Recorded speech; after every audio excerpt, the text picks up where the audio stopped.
Hey guys, welcome back to my channel. हमने previous video में कुछ ऑफर के एसेंशियल्स पढ़े थे। अब हम एक्सेप्टेंस टॉपिक पे प्रोसीड करते हैं कि एक्सेप्टेंस क्या होता है। एक्सेप्टेंस को सेक्शन 2B में डिफाइन करा गया है। उसे कैसे डिफाइन किया है वो मैं आपको बताती हूँ। एक प्रपोजल और ऑफर को तभी एक्सेप्टेंस कह सकते हैं जब जिस पर्सन पे हमने वो प्रपोजल बनाया है वो उसकी एसेंट देगा, उसकी एसेंट को सिग्निफाई करेगा कि वो उसे प्रपोजल करना है या नहीं। इसमें प्रॉपरली लिखा है अ प्रपोजल और offer is said to have been acceptance when the person to whom the proposal is made signifies his assent to the proposal to do or not to do something। तो वो अपनी accent देगा कि उसे वो proposal करना है या नहीं, तभी वो क्या होगा, प्रपोजल और ऑफर एक्सेप्टेंस कहलाएंगे। देन आते हैं कुछ एसेंशियल्स आते हैं वैलिड एक्सेप्टेंस के, वो हम पढ़ते हैं वन बाय वन। पहला आता है acceptance must B absolute and unconditional. Acceptance क्या होना चाहिए, एब्सोल्यूट और अनकंडीशनल होना चाहिए। अब जिस पर्सन पे भी हम प्रपोजल बनाएंगे उसे क्या वो प्रपोजल एक्सेप्ट प्रॉपर वे में करना चाहिए और उसे जितनी भी प्रपोजल में टर्म्स एंड कंडीशंस है उनको एक्सेप्ट करके ही प्रपोजल को एक्सेप्ट करना चाहिए। अब इसका हम एग्जाम्पल लेते हैं। एग्जाम्पल जैसे शुभम राघव को ऑफर करता है कि क्या वो उसका डॉग ₹100 में बाय करेगा। राघव उसे बोलता है yes I will buy your dog at ₹100, कि मैं आपका डॉग 100 रुपये में बाय करूंगा। तो ये क्या एक प्रॉपर एक्सेप्टेंस है। बट इफ राघव बोलेगा कि वो तभी आपका ऑफर एक्सेप्ट करेगा जब आप उसकी ₹60 में कैट को लेंगे। This is not proper acceptance, ये प्रॉपर एक्सेप्टेंस नहीं है। Then next point is acceptance must be communicated to offerer. अब कम्युनिकेशन क्या होना चाहिए, पार्टीज के बीच में जरूरी होना चाहिए। अब ऑफर को ऑफरर द्वारा कम्युनिकेट करना चाहिए प्रॉपरली। अगर कोई भी एक्सेप्टेंस के रिगार्डिंग ऑफर को लेके कम्युनिकेशन नहीं होती तो वो एक तरीके से क्या होता है, इनवैलिड एक्सेप्टेंस होता है। इसमें लिखा है communication is must between the parties. Communication parties के बीच में जरूरी होनी चाहिए। Home the offer is made is communicated bye offeror. अब जिसके लिए भी वो ऑफर बनाया गया उसे कम्युनिकेट करना चाहिए properly. If there is no communication of acceptance by offerer, अगर कोई भी ऑफर की एक्सेप्टेंस के रिगार्डिंग कम्युनिकेशन नहीं होती तो वो क्या होता है, इनवैलिड एक्सेप्टेंस होती है। देन इसका एग्जांपल लेते हैं। ए बी को ऑफर कर रहा है और ऑफरी की रिस्पॉन्सिबिलिटी बनती है कि वो ऑफरर को अपनी एक्सेप्टेंस के बारे में कम्युनिकेट करे। इसमें लिखा है a offers to be an offeree should communicate to offerer for acceptance. तो ये कंपलसरी है कि ऑफरी अपनी एक्सेप्टेंस के बारे में ऑफरर को कम्युनिकेट करे कि उसे वो करना है या नहीं करना है।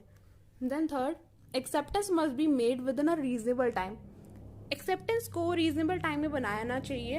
अगर रीजनेबल टाइम में नहीं बनाया जाता तो वो एक तरीके से इनवैलिड एक्सेप्टेंस होती है। एग्जाम्पल, ए ने बी को कुछ ऑफर किया और उसे बोला कि आपको 3 डेज में अपनी एक्सेप्टेंस देनी है, अदरवाइज वहां कोई एक्सेप्टेंस और कोई ऑफर नहीं होगा। ये क्या है, थर्ड पॉइंट है acceptance must be made within a reasonable time. इसमें प्रॉपरली लिखा है acceptance must be made within a reasonable time by parties. If it is not accepted by parties in reasonable time then it is said to has invalid acceptance. Then हम next point पे बढ़ते हैं। Next point है it must be according to mode prescribed और usual और regional. Acceptance के time पे हमें मोड प्रिस्क्राइब होना चाहिए, भले ही वो यूजुअल हो चाहे वो रीजनेबल हो, बट मोड प्रिस्क्राइब होना चाहिए। अदरवाइज अगर मोड प्रिस्क्राइब नहीं होगा तो वो एक्सेप्टेंस इनवैलिड हो जाएगी। तो इसका एग्जाम्पल लेते हैं। ए ने बी को ऑफर करे और ए ने बी को बोला क्या तुम मेरे गुड्स को बाय करोगे, और ए ने बोला अगर आपको मेरा ऑफर एक्सेप्ट है तो आप अपनी एक्सेप्टेंस को किसके थ्रू दोगे हमें। तो उसने बोला आप अपनी एक्सेप्टेंस को हमें ईमेल के थ्रू बता देना। और बी क्या करता है, उसको एक्सेप्टेंस किस थ्रू देता है, मैसेंजर के थ्रू देता है। तो ये एक तरह से इनवैलिड एक्सेप्टेंस हो जाती है क्योंकि उसे ईमेल के बारे में पता नहीं होता। नेक्स्ट पॉइंट की तरफ बढ़ते हैं। The acceptor must be aware of the proposal eight the time of the offeror. अब एक्सेप्टर को अवेयर होना चाहिए जब भी प्रपोजल को ऑफर किया जा रहा हो, तो उस टाइम पे उसे क्या होना चाहिए, अवेयर होना चाहिए। एक्सेप्टर को प्रपोजल और ऑफर के टाइम पे अवेयर होना चाहिए। अगर वो अवेयर नहीं होता ऑफर की एग्जिस्टेंस के बारे में और अपनी एक्सेप्टेंस देता है विदाउट अवेयरनेस, तो ये क्या हो जाता है, इनवैलिड ऑफर हो जाता है। लाइक ए बी को अपना बिजनेस सोल्ड करता है बिना अपने कस्टमर्स को बताए, और सी उसका एक ऐसा कस्टमर होता है जो गुड्स की सप्लाई के बारे में एक ऑर्डर देता है ए के नेम पे, और बी उसको एक्सेप्ट करता है और बी उसे एग्जीक्यूट करता है सेम वे में जैसे ए एग्जीक्यूट करता था।